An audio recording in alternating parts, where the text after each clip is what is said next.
বহু কবরস্থানে এমনও হয় গরু ছাগল রশি ছিঁড়ে লাইতে চায়, জানেন এটা?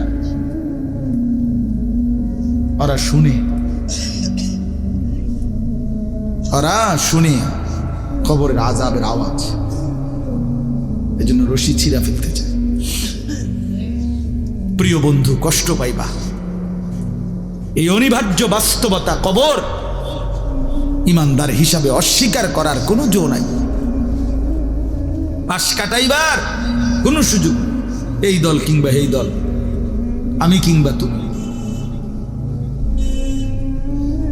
কেহই অনিবার্য এই সত্য, চিরন্তন এই বাস্তবতা, নিদারুণ এই সত্য, কবর, আখিরাত, মৃত্যু, এটাকে পাশ কাটাবার সুযোগ নাই। অতএব আমি অনেক নওজোয়ান, তোমরা মাশাআল্লাহ, এই ভালোবাসা কি দিয়া মূল্যায়ন করা? এই মহব্বত আল্লাহর জন্য। তাইলে যেহেতু তোমরা পছন্দ করে ভালোবেসে আল্লাহর জন্যই আসছো, আল্লাহর কথা শুনবার জন্যই আসছো, আমি অনুরোধ করি তোমরা আরেকটু আগাও। যেহেতু আল্লাহকেই ভালোবাসো, আল্লাহর কথাই শুনতে চাইছো, আল্লাহর জন্যই বসছো ভাইয়া, দাঁড়াইছো, তো আর একটু হিম্মত করে সেজদা দিয়া দাও, মালিকের সেজদা দাও, ঠকবা না। আল্লাহরে সেজদা দিয়ে কেউ ঠকে না, আল্লাহর গোলামি করে কেউ ঠকে না।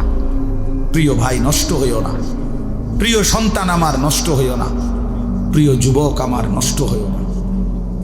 মুসলমানের কিশোর তরুণ নওজোয়ান, আগামীর ইসলামের পতাকা তুমি হাতে নিও, আগামীর কালেমার পতাকা তোমার হাতে।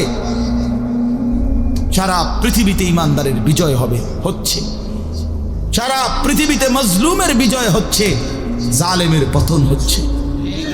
কোথাও সারা পৃথিবীতে জালেম থরথর করে কাঁপতেছে। হ্যাঁ, সারা পৃথিবীর বাস্তবতা, শুধু বাংলাদেশ আর সিরিয়া না, দুই জালেম তো চলে গেছে, বাকি জালেমরাও বেডিং পত্র গুছিয়ে ফেলছে। 5ই আগস্টের জালেম ভাগছে, 8ই ডিসেম্বরে সিরিয়ার বাশার আল আসাদ নামে আরেক জালেম ভাগছে, বাকি জালেমরাও গাট্টি মুস্কা কইলা লাইছে, ওরাও ভাগবে। ইসরায়েলের ওই বেঈমান কুত্তা নেতানিয়াহু অয় পলাইবে। বার্মার বেঈমান ওরাও পালাবে, ইন্ডিয়ার বেঈমানও পালাবে, কোনো সন্দেহ নেই। বিজয় ইমানদারের হবে ইনশাআল্লাহ, ইনশাআল্লাহ কালেমার বিজয় হবে। আমি না থাকলে সমস্যা নাই, আমি শহীদ হয়ে গেলে কোনো অসুবিধা নাই, আমার মতো হাজার লাখ শহীদ হলে কোনো অসুবিধা নাই, কিন্তু বিজয় ইমানদারেরই হবে। কোন ষড়যন্ত্র বাংলাদেশে বাস্তবায়ন হবে না। ইসকন লীগ দিয়েও ষড়যন্ত্র বাস্তবায়ন হবে না, সাদ লীগ দিয়েও ষড়যন্ত্র বাস্তবায়ন হবে না। হ্যাঁ, এই ভণ্ড মুখোশধারী ছদ্মবেশী এক মুনাফিক সাদ নামের এক ব্যক্তিকে দিয়ে সারা পৃথিবীর ইমানদার মুসলমানকে বরবাদ করার জন্য নতুন ষড়যন্ত্রের খেলা চলছে। এই ষড়যন্ত্র বাংলাদেশে বাস্তবায়ন হবে না। ইসকনের গুন্ডারা, সন্ত্রাসীরাও বাংলাদেশি ষড়যন্ত্র শুরু করছে। এই গুন্ডা সন্ত্রাসীদের ষড়যন্ত্র এই পবিত্র জমিনে বাস্তবায়ন হবে না। আমার জমিন কোরআনের জমিন, আমার জমিন ইমানদারের জমিন। আমরা কম হইতে পারি, আমাদের মালিক বড়। তোরা 130 কোটি বেঈমান, তোদের 130 কোটি না 230 কোটি তোদের বেশি। এই আয়াতটা কোরআন শরীফে আল্লাহ বলছে, ফাকাইফা তাত্তাকুনা ইন কাফারতুম ইয়াওমান ইয়াজআলুল বিলদানা শিবা। এই কথাটা আমার এমন ভয় লাগে। আল্লাহ বলে, বান্দা, আচ্ছা তুমি এই যে নাফরমানি করছো, তুমি সেই হাসরের দিন কেমনে বাঁচবা যেই দিনের পেরেশানি একদিনেই কোলের বাচ্চা বুড়া বানায় ফেল। এইটা কোরআন শরীফের আয়াত। ফাকাইফা তাত্তাকু ইন কাফারতুম। আল্লাহ যেন ডাক দিয়া বলতেছে, বান্দা করতেছো কি? এই এটা তুমি কি করছো? তুমি যে আমার নাফরমানি করো, তুমি যে নামাজ পড়ো না, সেজদা দাও না, হালাল খাও না, কেমনে বাঁচবা সেই দিন, যে দিনের পেরেশানি একদিনেই ইয়াউমাইয়া জালুল বিলদানা শিবা, কোলের বাচ্চাটাকে বুড়া বানায় ফেল। অতএব এখানেও আল্লাহ বলছে যে বন্ধু জিজ্ঞেস করেন না বান্দার হক নষ্ট করো, আল্লাহর হক নষ্ট করো, তুমি কি হাসরের ময়দানে উঠবা না? আল্লাহ আমাদেরকে বুঝ দান করেন। অতএব আজকে ইনশাআল্লাহ এতটুকুই কথা। আমরা প্রত্যেকে নিয়ত করি আমরা আল্লাহর হুকুম মানব, আল্লাহর হক বান্দার হক আদায় করার সর্বোচ্চ চেষ্টা করব ইনশাআল্লাহ। আর যুবক ছেলেরা আবারও বলছি, আমরা অবস্থায় আমি তোমাকে বানাই, প্রথম হলো দুর্বল, এরপরে শক্তি, এরপরে পুনরায় দুর্বল। তাহলে বোঝা গেল শিশুকাল আর বৃদ্ধকাল কি? দুর্বল। তো শক্তি কোথায়? কোথায় শক্তি কোথায়? তো শক্তিমান নওজোয়ান হাত তোলো। না না, বুড়া মানুষ না, বুড়া মানুষ না, নওজোয়ান হাত তোলো, তোলো হাত তোলো, দাও তাকবীর দাও, আল্লাহু আকবার, জোরসে বলো, জোরসে বলো, দাঁড়াও বলো, দাঁড়াও বলো, দাঁড়াও নওজোয়ান, ওঠো নওজোয়ান, দাঁড়াও নওজোয়ান, দাও তাকবীর বলো। দেখেন কি পরিমাণ ছেলে, আমি দেখছেন আমরা কি পরিমাণ ছেলে, এরা আগাইল ইনশাআল্লাহ। বসো বসো, দাঁড় করাই দিলাম আল্লাহর জন্য। কার জন্য? আমার কাছে কিতাব আছে, আমি নিজে পড়ছি, আল্লাহর কসম, হাদিসে কুদসি আল্লাহ বলে, ইয়াবনা আদম, শুনতেছো ভাইয়া? ইয়াবনা আদম কুম ইলাইয়া আমশি ইলাইকা। আল্লাহ বলে, বান্দা তুমি আমার জন্য দাঁড়াও, আমি তোমার জন্য হাঁটবো। আমশি ইলাইয়া উহারবিলু ইলাইকা। এরপরে আল্লাহ বলে, বান্দা তুমি আমার জন্য হাঁটতে শুরু করো, আমি আল্লাহ রহমত নিয়ে দৌড়তে শুরু করো। এই জন্য কুম ইলাইয়া, আল্লাহ বলছে আমার জন্য দাঁড়াও। আমশি ইলাইকা, আমি তোমার জন্য হাঁটব, আমি হাঁটব। তুমি একটু আসো, আমি তার চাইতে বেশি আসবো। তুমি আসবা এক বিঘত, আমি মাওলা আসবো এক হাত। তুমি আসবা এক হাত, আমি আসবো দুই হাত। তুমি আসবা হাঁটতে হাঁটতে, আমি আসবো দৌড়তে দৌড়তে। আতাইতুকা হারওয়ালা, তুমি আসো বান্দা। রাতে আসলে রাতে মাফ, দিনে আসলে দিনে মাফ। ইন আতাইতানি লাইলান আতাইতুকা লাইলান। আল্লাহ বলে, বান্দা রাত গভীরে গুনাহ নিয়া মাফ চাইতে আমার কাছে আইসো। আতাইতুকা লাইলান, মাগফিরাত নিয়ে আমি তোমার কাছে রাতেই আসবো। ওয়া ইন আতাইতানি নাহারান আতাইতুকা নাহারান। তুমি আমার কাছে গুনাহ নিয়া যদি দিনে আসো, আমি মাগফিরাত নিয়ে দিনেই আসবো। তুমি আসবে যখন, আমি আসবো তখন। তুমি যদি আসমান ছোঁয়া গুনাহ নিয়া আমি আল্লাহর দিকে ফিরো, তওবা করো, গুনাহ ছেড়ে দাও, আর করবা না, ওয়াদা দাও, নতুন করে আমল শুরু করে দাও, আমার কাছে মাফ চাও। আল্লাহ বলেন, বান্দা আমি ওয়াদা দিলাম, লাউ বালাগাত যুনুবুকা আনানাস সামা সুম্মা ইস্তাগফারতানি গফারতু লাকা ওয়ালা উবালি। আসমান পর্যন্ত যদি গুনাহ পৌঁছে যায়, এরপরেও যদি সঠিক নিয়মে তওবা করো, তাহলে আমি ওয়াদা দিলাম, কোনো পরোয়া না করে আমি আল্লাহ মাফ করে দেব। এই জন্য প্রিয় ভাই আমার, বন্ধু আমার, সাথী আমার, আমরা আল্লাহর দিকে ফিরবো ইনশাআল্লাহ। 5 ওয়াক্ত নামাজ পড়বো ইনশাআল্লাহ। ফজরের নামাজ পড়ো, ফজরের নামাজ, ফজরের সেজদা দাও, দেখবা কপাল খুলে যাবে। মান সাল্লাল ফজরা ফাহুয়া ফি জিম্মাতিল্লাহ। নবী বলছেন যে ফজরের নামাজ পড়লো, সে আল্লাহর জিম্মায় চলে গেল। আল্লাহ ডাক দিল, আনিস ফজরের নামাজ পড়লি, তোর সারা দিন আমি দেখো। ঘাবড়াইস না, আমি আছি, আমি আছি। আল্লাহ তাআলা আমাদেরকে তৌফিক দান করেন, আল্লাহ তাআলা আমাদেরকে কবুল করে নেন। আমি 6টা আয়াত পড়ছি, এখন শুধু আর তরজমা বলি, তাইলে আমার কথা শেষ। 30 নম্বর পারা, 83 নম্বর সূরা। সূরাটার নাম হলো তাতফিফ মুতাফফিফিন। এই সূরার প্রথম 6টি আয়াত আমি তেলাওয়াত করছি। আল্লাহ তাআলা বলেন, ওয়াইলুল লিল মুতাফফিফিন, যারা তাতফিফ করে তাদের জন্য দুর্ভোগ, লাঞ্ছনা, আযাব, জাহান্নাম। যারা তাতফিফ করে, ব্যাখ্যা বলতেছি পরে, আগে যেটা কইছি এটাই শুনেন শুধু। যারা কি করে? তাতফিফ, তো আকার তা, ত তাত, ফ দীর্ঘিকার ফি, ফ, এ তাতফিফ। বুঝছেন নি শব্দটা? কথাটা বুঝছেন কিনা বলেন না? এখন ব্যাখ্যা বলতেছি। তো আল্লাহ বলেন যারা তাতফিফ করে তাদেরকে বলে মুতাফফিফ, তাদের জন্য জাহান্নাম। এই শব্দটার দুইটা অর্থ। এক নাম্বার মূল অর্থ হইল ওজনে কম দেওয়া। কি দেওয়া? ওয়াইলুল লিল মুতাফফিফিন, আল্লাহ বলেন যারা ওজনে কম দেয়, ঠকায়, প্রাপককে তার প্রাপ্য কম দেয়, তার জন্য জাহান্নাম, দুর্ভোগ, লাঞ্ছনা, আযাব। এই জন্য তাফসীরের মধ্যে আছে এই সূরার শুরুতে মদিনায় যখন আল্লাহর নবী সাল্লাল্লাহু আলাইহি সাল্লাম মক্কা থেকে হিজরত করে মদিনায় গেছেন, তো নবীজি মদিনার বাজারে দেখছেন যে মদিনার ব্যবসায়ীরা, মানে তখনকার ইয়াসরিবের, তারা ব্যাপকভাবে মানুষকে ঠকায় ওজনে মাফ।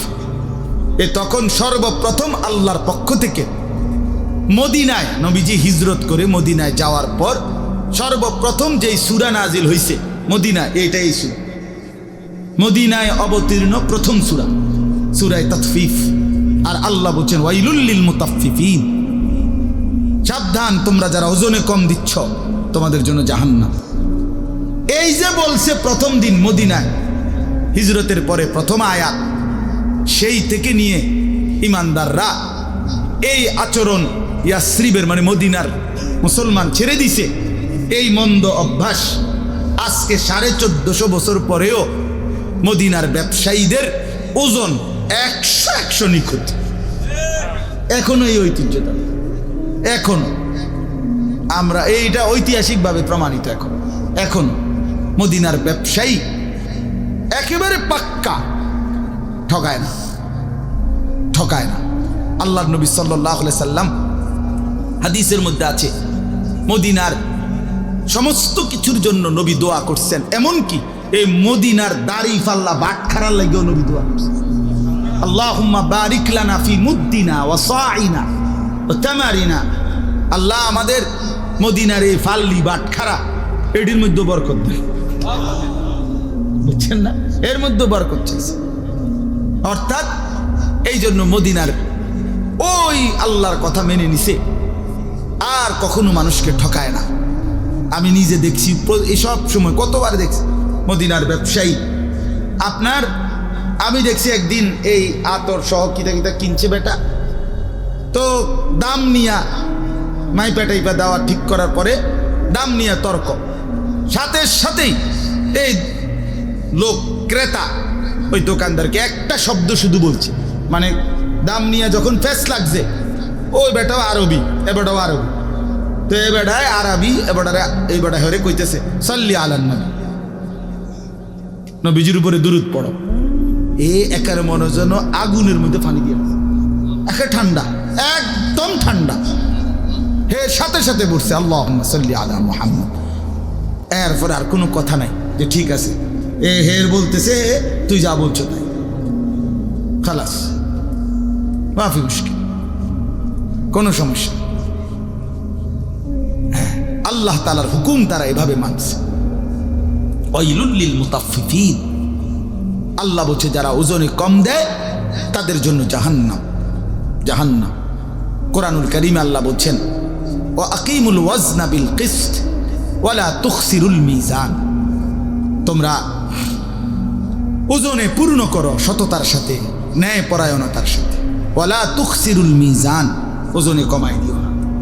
এটা আল্লাহ পাকের আদেশ, সূরা আর রহমানে আছে, ঠিক না? শুরু দিয়ে আল্লাহ বলছে কোরআনে ওয়াউফুল কাইলা, কায়েল ওজন পূর্ণ করো, ওজন পূর্ণ করো, ঠকাইও না কাউরে। এটা বান্দার হক। কার হক? একটি জাতি ছিল হযরত শুআয়ব আলাইহিস সালামের জাতি, আল্লাহ তাআলা ওই জাতিকে ধ্বংস করে দিছিলেন আযাব দিয়ে। কেন? কোরআন শরীফে স্পষ্ট আছে, তাদের সবচেয়ে বড় অপরাধ ছিল তারা মানুষকে ওজনে কম দিত। কোরআন শরীফে সূরা হুদের মধ্যে আছে, শুআইব আলাইহিস সালাম চিৎকার দিয়া দিয়া কত অনুরোধ করছে তা করে, লা তানকুসুল মিকিয়াল, ওজনে কম দিও না।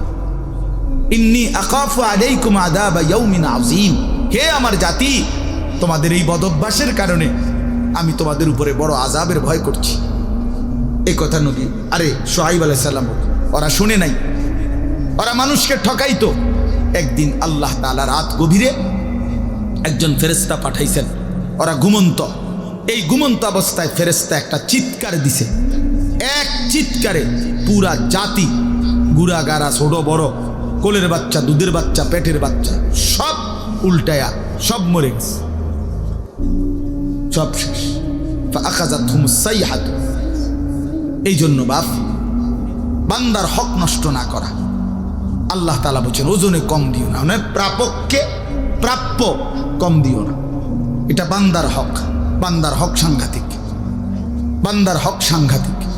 আল্লাহ বলেন, এটা বুঝাইয়া দিছে, আল্লাহ আরো ব্যাখ্যা করে দিছে, কয় যে বান্দা আমি বুঝাইয়া কই কেমন জিনিসকে বলে তাতফিফ, ঠকানো, কেমন আচরণটা কিরকম আল্লাহ ব্যাখ্যা দিছে। আল্লাযীনা ইযা তালু আলান নাসি ইস্তাউফুন, আল্লাহ বলে তারা হলো এমন যারা নিজের জন্য যখন নেয় তখন পূর্ণ নেয়। ওয়া ইযা কালুহুম আও ওয়াজানুহুম ইউখসিরুন, কিন্তু যখন অন্যের জন্য দেয় ওজন করে, ইউখসিরুন, তখন খাসারা কমায় দেয়। তখন কি করে দেয়? নিজে নিলে 4টায় একালি, আর অন্যরে দিতে লাগলে 3টায়ও একালি হয়ে যায়। বোঝেন নাই কথা? নিজে নিবার সময় 1000 গ্রাম পূর্ণ 1 কেজি, আরেকজনরে দিতে লাগলে 900 গ্রামও 1 কেজি। এমন বাটফার নাই? কথা বলেন না কেন? মানে নিজের বেলায় পূর্ণ নেয়, অন্যের বেলায় কমায় দেয়। আল্লাহ বলেন এই লোক মুতাফফিফ, তার জন্য জাহান্নাম, তার জন্য জাহান্নাম। এই জন্য বান্দার হক, এখানে মূল বক্তব্য এটি, তাফসীরে আছে, বান্দার হকে ঘাটতি না করা, বান্দার হক দিয়ে দেন। ওয়া আতিজাল কুরবা হাক্কাহু, আল্লাহ বলছে বান্দা তোমার স্বজনের হক দিয়ে দাও। আপন বোনের হক বান্দার হক, আপন ফুফুর হক বান্দার হক, আপন ভাইয়ের হক বান্দার হক, আপন স্ত্রীর মোহরের টাকা বান্দার হক, আপন সন্তানের হক, ছেলে মেয়ের হক, ভাইয়ের হক, হ্যাঁ বান্দার হক। কেন দিলেন? কেন আটকাই দিলেন? কেন আটকাই দিলেন? আপন বোনের সম্পদ আটকাইলেন কেন? আপন ফুফুর সম্পদ রেখে দিলেন কেন? বাপ মরে গেছে আজকে 12 বছর, কই সম্পদ দেন না কেন? আইলেই বে বে করে, পিশাচের মতো, ছোট লোকের মতো, কম জাতের মতো বোনের ফিরায় দেয়। নিবাগা আর আইতা না, বোন ভাগিনা লই আর আইতা না, নিবাগা একবারে। হ্যাঁ, ভাই বোনের পরিচয় আর রাখতে না। বাটফার সিটার বেটা, তুই বেটা ভাই বোনের পরিচয় রাখতো না কি আবার? রাখবে না কি আবার? মানে এই নাফরমান জালেম, এত বড় জালেমে বুঝাইতে চায় কি জানেন? এই জালেমে বলতে চায় গ্রামের 14 গোষ্ঠী সব মানুষ খাইতে হইলে আমার ঘরে এমনি খাইতে পারবে, কিন্তু আপন বোন বাগিনা যদি দুগা ভাত খাইতে হয় জমি দিয়ে খাইতে হবে। তুমি বেটা নিকৃষ্ট জালেম বেটা। সাদওয়ান এমনি গপ মারে লম্বা লম্বা, হ্যাঁ আমনে বুদ্ধি দেয়, একের আমেরিকারে বুদ্ধি দেয়, এনতে বইয়া বুদ্ধি মাশাআল্লাহ, বাপ রে বাপ, বুদ্ধি দেয় হবে, এমনি বিড়ি গায় আর বুদ্ধি দেয়। আপন জনের হক নষ্ট করে, স্ত্রীর মোহর দেয় না, স্ত্রীর নিবাগা তুমি আমারে চাও না, টেহারে চাও, তোমার মাথা চায়।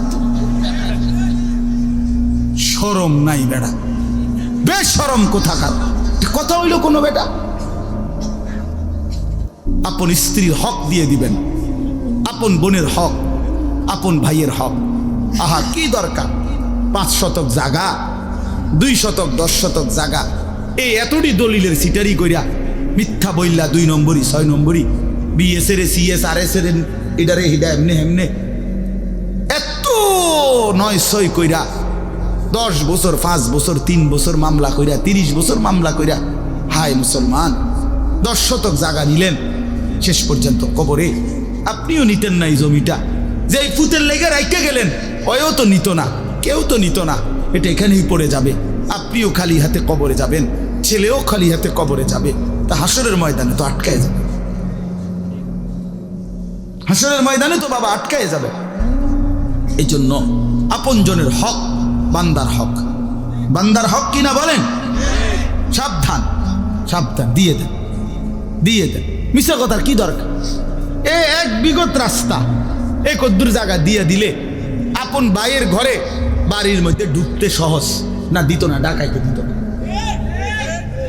আজ 30 বছর ধরে বাতিজা অনুরোধ করছে, চাচা দেন না, কদ্দুর জায়গা, এই গাছটা কাটতে দেন, বাড়িটা তো আমি ঢুকতে আর মুখ না, দিতাম না, কইছি না তোরে, দরকার হলে আরেক জায়গা দিয়ে টেয়া দিয়াম, তোরে দিতাম।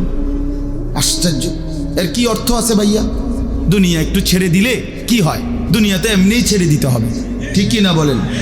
আল্লাহ আমাদের সবাইকে তৌফিক দান করে। এই জন্য বললাম বান্দার হক স্পর্শকাতর, সাংঘাতিক। লা ইয়াদখুলুল জান্নাতা জাসাদুন গুযিয়া বিল হারাম, যেই দেহ হারাম দিয়ে হয়, আল্লাহর কসম নবী বলছে সেটা জান্নাতে ঢুকবে না।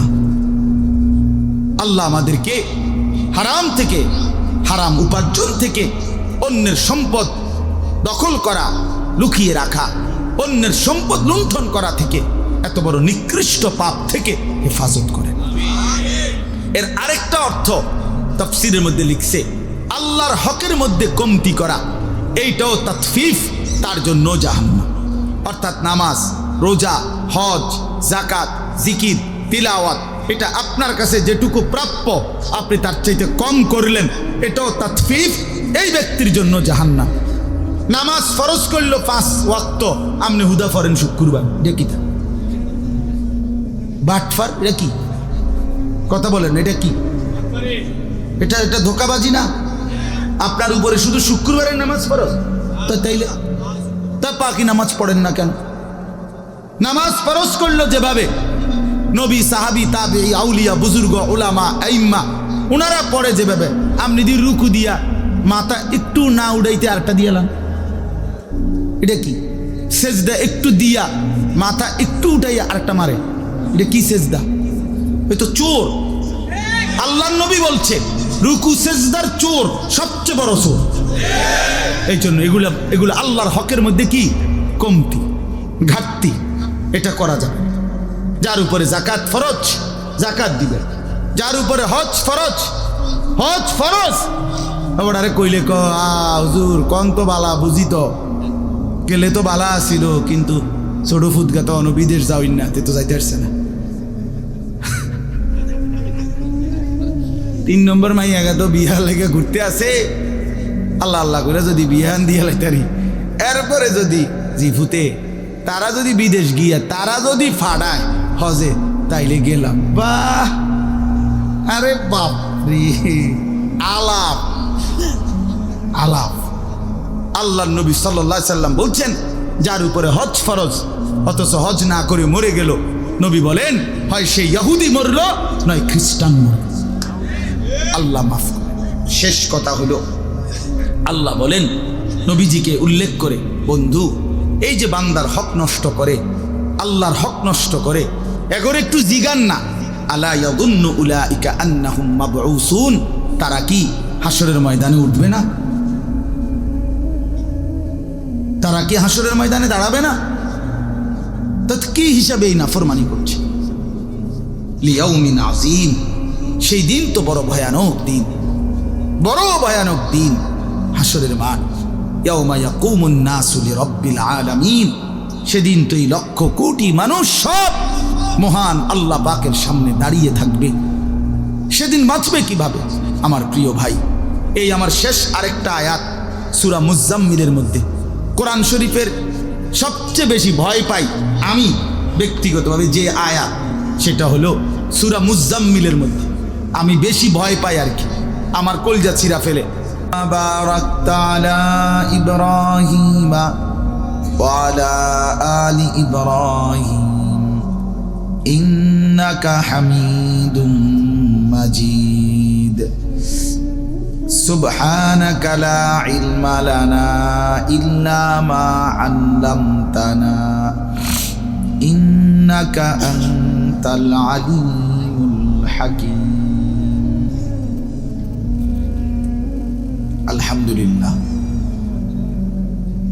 আল্লাহ পাক রব্বুল ইজ্জত জুল জালাল ওয়াল ইকরামের ফজল কারাম, রব্বুল আলামিনের অপরিসীম ইহসান, মেহেরবানি, দয়া, আল্লাহ তাআলা আমাদেরকে আজ 25 ডিসেম্বর 2024 রোজ বুধবার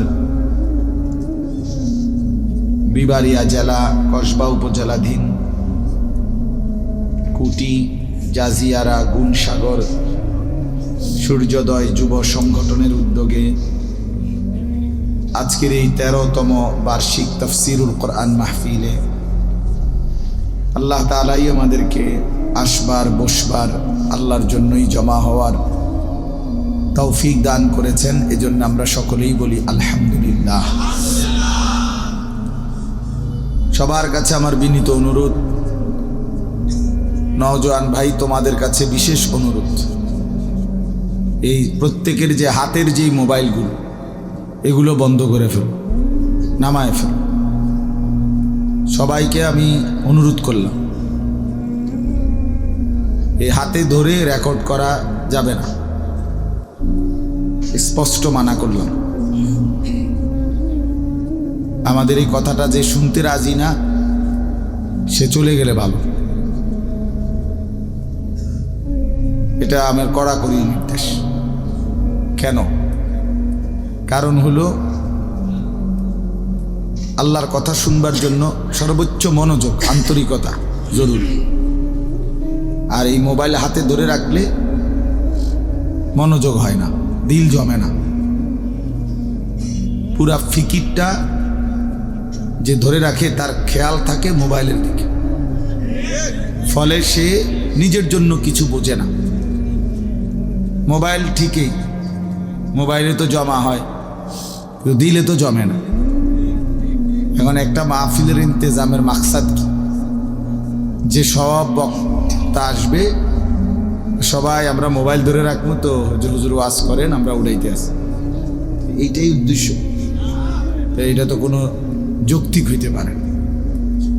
এই জন্য দয়া করে আমাদের চেহারার দিকে তাকায়, এখানে অনেক শ্রদ্ধেয় ওলামায়ে কেরাম বসা আছে, নিচে পাশে উপরে অনেক ওলামায়ে কেরাম। আমি যে ঘরে ওযু করতে গেছি সেখানেও অনেক ওলামায়ে কেরামকে দেখছি। তার মানে আলহামদুলিল্লাহ অনেক ইমাম সাহেবগণ, ওলামায়ে কেরাম এই বরকতময় মজলিসে আসছেন, অনেক নামাজি দিনদার মানুষ আছেন। আলহামদুলিল্লাহ এদের বরকতে আশা করা যায়, আল্লাহ তাআলার ওয়াদা আছে যে আমার নেককারদের মজলিস, ইমানদার, আমার জিকিরকারী প্রিয় বান্দাদের মজলিসে যারা বসে, আল্লাহ তাআলা ফেরেশতাদেরকে সাক্ষী রেখে বলে যে আমি সকলকেই মাফ করে দিলাম। হুমুল কওমু লা ইয়াশকা বিহিম জালিসুন। আল্লাহ তাআলা বলেন হাদিসে কুদসিতে, আমার প্রিয় বান্দাদের মজলিস, এখানে যেই বসে কাউকেই বঞ্চিত করা হয় না, কেউই বঞ্চিত হয় না। এই জন্য আমরা প্রিয় ভাই সবাইকে বললাম, অল্প একটু কথা, লম্বা সময় বয়ান করার সুযোগ নেই, ফলে এই অল্প একটু কথা আমরা মনোযোগ দিয়ে শুনি। মোবাইলটার এই ব্যস্ততাটা কমায় ফেলা দরকার। জিন্দিগিটা আসলে, তোমরা কিশোর তরুণ নওজোয়ান, তোমাদের জিন্দিগি এই মোবাইল একবারে বাইধা ফেলছে। 24 ঘন্টা উঠতে বসতে, হাঁটতে চলতে, চিন্তা চেতনা, বুদ্ধি বিবেচনা, ফিকির সব কিছু তোমরা এই মোবাইলের মাধ্যমে নিজেকে বাইধা নিলা। নিজের মা, নিজের বাবা, নিজের বংশ, আল্লাহ, রসুল, কোরআন, ইসলাম দিন, ধর্ম সব কিছুর থেকে তোমরা অধিকাংশ ছেলেই মুক্ত হয়ে গেছে। নিজেকে সম্পূর্ণ স্বাধীন, আজাদি বানায় ফেলছে। নিজেরে কয়েকজন বন্ধু, মোবাইল এর মধ্যে বাইধা ফেলছে। এর পরিণতি শেষ পর্যন্ত প্রিয় ভাই ভালো হবে। একদিন দিন শেষে, রাত শেষে, বেলা শেষে হায়াতের একটা পর্যায়ে এসা পিছন দিকে তাকাইলে আফসুস ছাড়া আর কিছুই মিলবে না। এবং এই আফসুস কবরেও হবে, আখিরাতেও। কোরআন শরীফে আছে, আল্লাহ তাআলা বলেন, ওয়াজিআ ইয়াউমাইদিন বিজাহান্নাম, হাসরের ময়দানে ফেরেশতারা জাহান্নামকে টেনে আনবেন। আর জাহান্নাম একটা বিকট চিৎকার দিবে, গর্জন আগুনের। তো আল্লাহ বলেন, ইয়াউমাইদিন ইয়াতাযাক্কারুল ইনসান, সমস্ত নাফরমান পাপী তখন তার পিছনের জিন্দেগি পুরাটা মনে পড়ে, পাপের খবরগুলো, কথাগুলো মনে পড়বে। কিন্তু আল্লাহ নিজেই বলেন, ওয়া আন্না লাহু যিকরা, কিন্তু বলো না বান্দা, সেদিন মনে পড়ে কি লাভ হবে? ওয়া আন্না লাহু যিকরা, কি হবে সেদিন মনে পড়ে? ঠিক আছে, বুঝলাম, ফায়দা কি? মনে পড়লো, ঠিক আছে, চুরি, ডাকাতি, জিনা, ব্যভিচার, নাচ, গান, মদ, জুয়া, নারীর ছবি, অশ্লীল দৃশ্য, হারাম টাকা, সুদ, ঘুষ, মিথ্যা, অন্যায়, সবই মনে পড়ল, বুঝেও আসলো যে পাপ, অপরাধ, কিন্তু লাভ কি? ইয়াকুলু ইয়া লাইতানি কদ্দামতু লিহায়াতি, এই কথাটা বলার জন্য আমি পড়ছি। আল্লাহ বলেন, সেদিন নাফরমান পাপী বলবে, ইয়া লাইতানি কদ্দামতু লিহায়াতি, হায় আমার মন্দ কপাল, ইয়া লাইতানি, হায় আফসুস, আমি যদি আমার দুনিয়ার হায়াতে আজকের এই হায়াত আখিরাতের জন্য কিছু পাঠাইতাম। আমি যদি, আমার তো টাকা ছিল, আমি যদি দান করতাম, আমার তো হায়াত ছিল, আমি যদি আল্লাহ তাআলার বন্দেগী করতাম। জোহরের আজান দিছে 1টা বাজে, আসরের আজান দিছে 3:45 বাজে, তো আমি যদি এই 2.5-3 ঘন্টা এর মধ্যে জোহরের নামাজ যদি পড়তাম, সময় তো ছিল আমার। ফজরের আজান দিছে 5:20, ফজরের ওয়াক্ত হয়ে রয়ে গেছে 6:30, তার চাইতেও বেশি, 1 ঘন্টা, সোয়া ঘন্টার মতো ফজরের ওয়াক্ত। এই পুরা সময় তো ছিল আমার, কিন্তু আমি যদি 4টা রাকাত নামাজ পড়ে নিতাম, এইভাবে আফসুস করে, ইয়া লাইতানি কদ্দামতু লিহায়াতি, হায় আমার মন্দ কপাল, আমি যদি দুনিয়ায় থাকতে আখিরাতের জন্য কিছু পাঠাইতাম। তো আল্লাহ তখন বলে, ফায়াউমাইদিন লা ইউআযযিবু আযাবাহু আহাদ, হায় আমার নাফরমান বান্দা, আজকে তোমাকে আমি আল্লাহর মতো শাস্তি, আযাব আর কেউ দিবে না। আজ আমি তোমারে এমন মারা মারব, বেঈমান, আমি আজ তোকে এমন শাস্তি দেব নাফরমান, যেই শাস্তি তোকে আর কেউ দেয় না। তুই নাফরমান কল্পনাও করতে পারবি না আমি মালিকের আযাব কত ভয়ানক, তুমি আন্দাজি করতে পারো, আন্দাজি করতে পারো, তুমি ভাবতেও পারো নাই আমি আল্লাহর আযাব কেমন। এজন্য আল্লাহ নিজে বলতেছে, লা ইউআযযিবু আযাবাহু আহাদ, সেদিন আমি আল্লাহর আযাবের চাইতে ভয়ানক শাস্তি তোকে বান্দার কেউ দিবে না, তোকে আর কেউ দিবে না। ওয়া আন্না আযাবি হুয়াল আযাবুল আলীম, আল্লাহ তাআলা কোরআনে বলে, বান্দা শুনো, আমার আযাব হুয়াল আযাবুল আলীম, বড় বেশি যন্ত্রণাদায়ক, বড় বেশি কষ্টদায়ক। ওয়ালা ইউসিকু ওয়াসাকাহু আহাদ, আল্লাহ বলে, বান্দা আমার ফেরেশতারা তোমারে যেই বাঁধা বাঁধবে, এমন শক্ত বাঁধা আর তোমারে কেউ বাঁধে নাই। তুমি নাফরমান, জানো না আমার ফেরেশতার বাঁধন কত কঠিন হবে। তুমি টের পাইবা তোমার এখনই, যখন হাসরের ময়দানে নাফরমান বাঁধবে, তখন তুমি বুঝবা। খুযূহু ফাগুল্লুহু, সুম্মাল জাহিমা সাল্লু।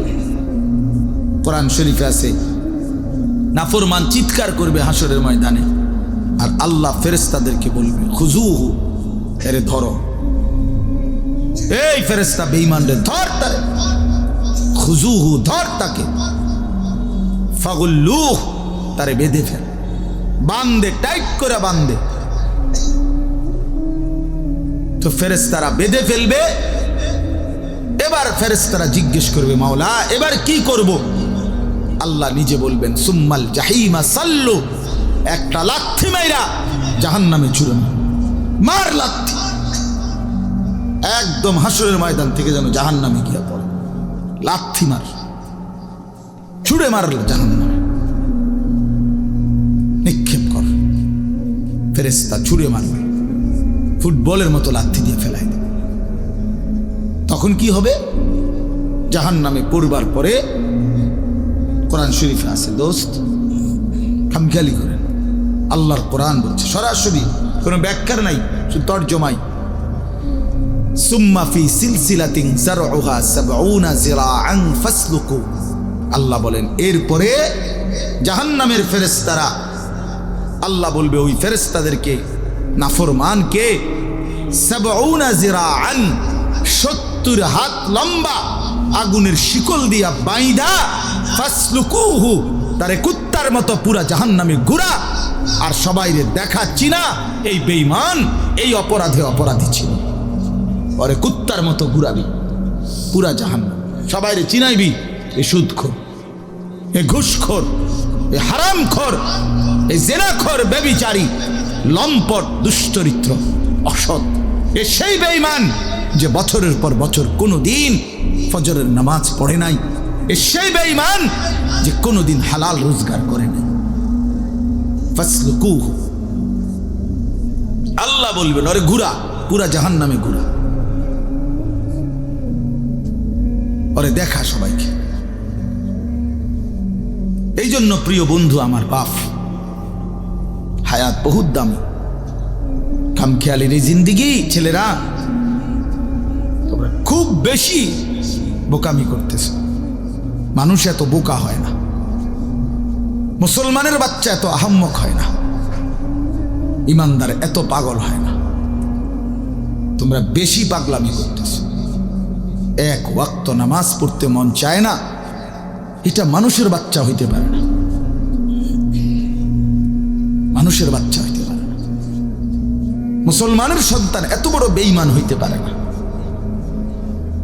৩৬৫ দিনের এক বছরে কোনোদিন ফজরের নামাজ পড়লা না, ইমানদারের বাচ্চা এত বড় জানোয়ার হইতে পারে না, মুসলমানের ঘরে এত বড় জানোয়ার হইতে পারে না। এত মাতাল, এত পাগল, এত আত্মভোলা ইমানদার হওয়ার কথা। আরে গুনাহ তো হবে বেটা, গুনাহ আমারও তোমারও, জওয়ানেরও বুড়ারও। তো সেটা তো হলো হুচট খাওয়া, কখনো কখনো হয়ে গেছে, আবার ছেড়ে দিছে, তওবা করছে। কিন্তু লাগাতার একজন মুসলমান ৩০ বছর মিথ্যা বলে, একজন মুসলমান ৩০ বছর সুদ খায়। কি ভাই, এটা কথা হইল? বলেন মাওলানা, ৩০ বছর আপনার ঘরে প্রতিদিন রঙিন টেলিভিশন চলবে, প্রতিদিন নাচ গান, কোনোদিন আপনি গুনাহ ছাড়বেন না, প্রতিদিন একতালে। কিরে ভাই, কোনোদিন তুমি ফজরের নামাজ পড়বা না? একটা তো হলো ৬ মাসে আজকে আমার জামাত ছুটে গেছে, ৯ মাসে আজকে আমার একটা রাকাত আমি পাই নাই। আমি চলার পথে আজকে হঠাৎ কোনো নারীর প্রতি নজর পড়ে গেছে। হ্যাঁ, সেটা গুনাহ, কিন্তু সেটা তো হোঁচট খাইলাম, পিছলা খাইলাম, আবার উঠে গেলাম, আবার সংশোধন করে নিলাম। কিন্তু লাগাতার ইমানদার বুঝি সারা রাত উলঙ্গ ছবি দেখে, মুসলমানের বাচ্চা বুঝি সারাদিন মোবাইল নিয়ে নাচ গান, নারী, ছবি, জিনা, ব্যভিচার। এটাই জীবন? এটা মানুষ? বলো ভাই, আরে নওজোয়ান বলো ভাই, এইভাবে আল্লাহকে ভুলে কেমনে মানুষ?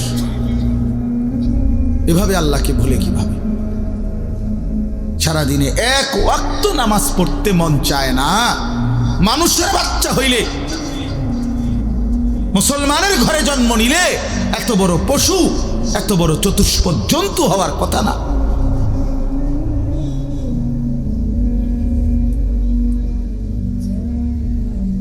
আল্লাহ আমাদেরকে বুঝ দান করেন। ইয়া আইয়ুহাল ইনসানু মা গাররাকা বিরাব্বিকাল কারীম। আল্লাহ বলছে, মানুষ, আমার বান্দা, হায় আমার মতো মেহেরবান দয়ালু মালিক, এমন মেহেরবান মাওলা রে, কেমনে ভুলে গেলা? কে তোমারে ধোকা দিল? কে তোমারে ধোকা দিল? কারে এমন পাইলা যাকে পেয়ে আমার মতো দয়ালু মালিককে ভুলে গেলা? আহা, এটা যদি মা বলে যে পুত তুই আমারে কেমনে ভুলে গেলি, তুই মারে কেমনে ভুলে গেলি? আমি তোর সেই মা যে তোরে 9 মাস পেটে ধারণ করছি। আমি তোর সেই মা যে তোরে বুকের দুধ খাওয়াইছি 2টা বছর। তুই আমারে কেমনে ভুলে গেলি? কোনো মা যদি সন্তানকে বলে, তো পাষাণ সন্তান, ডাকাত সন্তানও তো মাথা নামায় ফেলবে। কি ভাই, তার চোখেও তো পানি চলে আসবে যে হায় মা, আপনি কি করলেন মা? দুধের দোহাই দিলেন মা, বুকের দোহাই দিলেন, গর্ভের দোহাই দিলেন মা, কেমনে আমার এত বড় লজ্জা দিলেন মা? ঠিক আছে। তো আল্লাহ তাআলা বলে, বান্দা, এই আল্লাহ বলছে আল্লাযী খালাকাকা, কেমনে ভুলে গেলি বান্দা? আমি তো তোকে বানাইছি। খোদার কসম, এটা এরপরে কোরআনের আয়াত। এই ছেলে শুনো ভাইয়া, আল্লাহ বলছে বান্দা কেমনে ভুলে গেলি? আমি তো তোকে বানাইছিলাম। ফাসাওয়াকা, তোর দেহের অঙ্গ প্রত্যঙ্গ তো বান্দা আমি সাজিয়েছি। এই হাত পা চোখ নাক কান বান্দা বিশ্বাস কর আমি লাগাইছি। পৃথিবীর কাউকে দায়িত্ব দেই নাই, আমার কোনো ফেরেশতা দিয়ে লাগাই নাই। আমি আল্লাহ আমার কুদরতি হাতে তোকে লাগাইছি। ওয়ালাকাদ খালাকনাকুম সুম্মা সাওয়ারনাকুম, কোরআনে আছে আল্লাহ বলে বান্দা তোমাকে বানিয়েছি আমি, তোমাকে সাজিয়েছিও আমি। তুমি আমার ডিজাইন, আমার হাতে সাজানো। ফাআদালাক, প্রতিটি অঙ্গ একটার সাথে আরেকটা মিলায়া দিছি। চোখ কান নাক, 2টা কান বরাবর, 2টা চোখ বরাবর, 2টা ঠোঁট বরাবর, 2টা হাত বরাবর, এভাবে আমি আল্লাহ মিলায়া দিছি। ফি আইয়ি সূরাতিন মা শাআ রাক্কাবাক, আমি যেমন চেয়েছি যত্ন করে চেহারার সৌন্দর্য, শরীরের সৌন্দর্য আমি দিয়েছি। কালোটাও আমার, সাদাটাও আমার। কালোটাও আমার হাতে দেওয়া, সাদাটাও আমার হাতে দেওয়া। কালোটাও সুন্দর, সাদাটাও সুন্দর, কারণ এই যে আমার হাতে। আমার ভালো লাগছে তো তোকে কালো রং দিয়েছি, আমার ভালো লাগছে তো তোকে সাদা রং দিছি। ফি আইয়ি সূরা, নাকি আল্লাহ বলেন আমি দিছি। কালো রং আমার দেওয়া বান্দা, সাদা রং আমার দেওয়া। আমি যেমন করে মন চাইছে সাজাইছি বান্দা, সেই আমি আমারে কেমনে ভুলে গেলি? তাহলে ওই যে বললাম, মা যদি বলে ফুত তুই কেমনে ভুলে গেলি আমার, এখানে আল্লাহ তো বলছে বান্দা কেমনে ভুলে গেলা? মা গাররাকা, কেমনে ভুলে গেলা? কেমনে ভুলে গেলা? তোমার অস্তিত্ব ছিল না বান্দা। হাল আতা আলাল ইনসানি হিনুম মিনাদ দাহর লাম ইয়াকুন শাইআম মাযকুরা। আল্লাহ বলেন মাটি থেকে সৃষ্টি করেছি মানুষ আমি, কিন্তু মাটির কোন অংশে ছিল পৃথিবীতে? কতদিন ধরে এই মাটি আমারে বানাইবার জন্য আল্লাহ পৃথিবীতে রাখছেন, আল্লাহ বলে জমানার কেউ জানে না। যুগ যুগ ধরে আমি আল্লাহ তোমার সৃষ্টির উপকরণ এই জমিনে আমি আল্লাহ সংরক্ষণ করেছি, পৃথিবীর কেউ জানতো না। একদিন আমি আল্লাহ ধাপে ধাপে ধাপে স্বামী স্ত্রীর উভয়ের মিশ্র বীর্যের মাধ্যমে, বাবা মায়ের মিলনের মাধ্যমে মায়ের জরায়ুতে স্থাপন করে, তারপরেও আবার 9 মাস লাগাইয়া একদিন আমি আল্লাহ মায়ের পেট থেকে রূহ ফুঁকে দিয়ে এই পৃথিবীর আলো দেখতে দিয়েছি। এটা আমি করেছি না ফরমান। এই বেঈমান, তোরা যারা সেজদা দেস না বেঈমান, এখন সেজদা দে। এখন এই নাফরমানের এখন সেজদা দে, এখন দে বেঈমান সেজদা। আর নয়তো এখন উঠে যা বেটা। বেনামাজি সন্তান তুই বসিস না বেটা, তোর মতো নাফরমান শ্রোতা আমার দরকার নাই বেটা। আমি শ্রোতার কাঙ্গাল না বেটা। সংখ্যা দিয়ে আমার কি হবে? 10,000 মানুষ হয়েছে তো কি হয়েছে এতে? 5,000 মানুষ হয়েছে তো কি হয়েছে এতে? সারা বাংলাদেশ আমার চিনছে তো কি হইল? না চিনলেই কি হইল? চিনলেই কি সফলতা, না চিনলেই কি ব্যর্থতা? বলেন মাওলানা। এখন দে বেটা সিজদা। মানুষের বাচ্চা এত বড় নির্মম হয় কেমন? ইমানদারের ঘরে জন্ম নিয়া ছোট্টবেলা থেকে যে কালেমা শুনলো, যে আজান শুনে, যে শুনে তার বাবা মুসলমান, মা মুসলমান, তার চারদিকে আল্লাহর কোরআন, মসজিদ আছে, মাদ্রাসা আছে, আলেম ওলামা আছে, এত সুন্দর ইসলামী তোমার চারদিকে এতগুলো কোরআনের ব্যবস্থাপনা থাকার পর, প্রতিদিন মাইকে আজান হওয়ার পর বেঈমান তুই কেমনে নামাজ ছাড়া থাকস? এই নাফরমান কেমনে থাকস? এত বড় জানোয়ার কেমনে হইলা? এত বড় হাইওয়ান হইলা কেমনে? বলো বাবা, বলো, উত্তর দাও বেটা। কি আশ্চর্য জীবন! সারাটা রাত উলঙ্গ ছবি দেখে, কোনো দিন ফজরের নামাজ পড়ে না। আর এই অপদার্থের মা কেডা? তার বাবা কেডা? তার সংসার কই? তার ভবিষ্যৎ কি? এ কোথায় যাচ্ছে? আল্লাহর নবী বলছেন ওয়া ইন্নাল ফুজুরা ইয়াহদি ইলান নার। গুনাহ গুনাহ নবী বলছে জাহান্নামের দিকে টেনে নিয়েছে। আল্লাহ বলছে ওমান ইউশাকিকির রাসূলা মিন বাদি মা তাবায়্যানা লাহুল হুদা ওয়া ইয়াত্তাবি' গায়রা সাবিলিল মুমিনিন নুওয়াল্লিহি মা তাওয়াল্লা ওয়া নুসলিহি জাহান্নাম। আমার রাসূলের বিরুদ্ধাচরণ করো যারা, ইমানদার মুমিনদের পথ এর বিপরীত পথে চলো যারা, আল্লাহ বলেন আমি একদিন তোমাকে সেই উল্টা পথেই চালাবো। চালাতে চালাতে ওয়া নুসলিহি জাহান্নাম, একদিন ধাক্কা দিয়া জাহান্নামে ফেলে দেব। বুঝছো বন্ধু? একদিন রাত পোহাইলে দেখবা তুমি নাই, পৃথিবীবাসী জানবে তুমি মরে গেছো। পৃথিবীর তখন আলো ফুটবে, চাঁদও উঠবে, সিএনজিও চলবে, অটোও চলবে, দোকানপাট সবই চলবে। এই পৃথিবীর হই হুল্লুর হুলুস্থুল ব্যস্ততা, ধোঁকাবাজ এই দুনিয়া কেউ থামবে না, শুধু তোমারে কবরে পাঠাই দেবে। ধোঁকাবাজ এই দুনিয়া, এই দুনিয়া প্রতারক, এই দুনিয়া কেউ থামে না। সামনের সিএনজি অ্যাক্সিডেন্ট করলেও পিছনের সিএনজি থামে না, ছাড়ি দিয়ে যায় না। সামনের গাড়ি অ্যাক্সিডেন্ট করলে পিছনের গাড়ি থামে না, ছাড়ি দিয়ে যায় না। স্বার্থপর এই দুনিয়ায় কেউ থামে না। হ্যাঁ, বাফরে দাফন কইরা এই সন্তান, এই বউ বাচ্চারাই আবার আসার পরে ওই দিনকেই ভাত খায়, খায় না? পেট বইরা খায়। লগের ঘরের থেকে আর আইন্দা আনছে, এরা ঠিকই পেট ভরে খায়। তোরা না কাঁদলো বিকালে, ওরা না দুপুরে কাঁদলো, কোন ভাত খায় খা। স্বার্থপর, কেউ থামে না দুনিয়া। আলো বাতাস সব চলে, তুমি বন্ধু থাকবে না। আলহাকুমুত তাকাসুর হাত্তা জুরতুমুল মাকাবির। আল্লাহ বলছে বান্দা আখিরাত ভুলে গেলা, দুনিয়ায় ডুবে গেলা, তবে মনে রেখো হাত্তা জুরতুমুল মাকাবির, এরই মাঝে কিন্তু একদিন কবরস্থানেই পৌঁছে যাবে। হ্যাঁ, কই পৌঁছে যাইবা? তোমরা কবরস্থান দেখো নাই ভাইয়া? কাল্লা সাউফা তা'লামুন। আল্লাহ বলে কবরে আসলেই আমি বুঝাই দেব বান্দা আমার নাফরমানির শাস্তি কেমন। সুম্মা কাল্লা সাউফা তা'লামুন।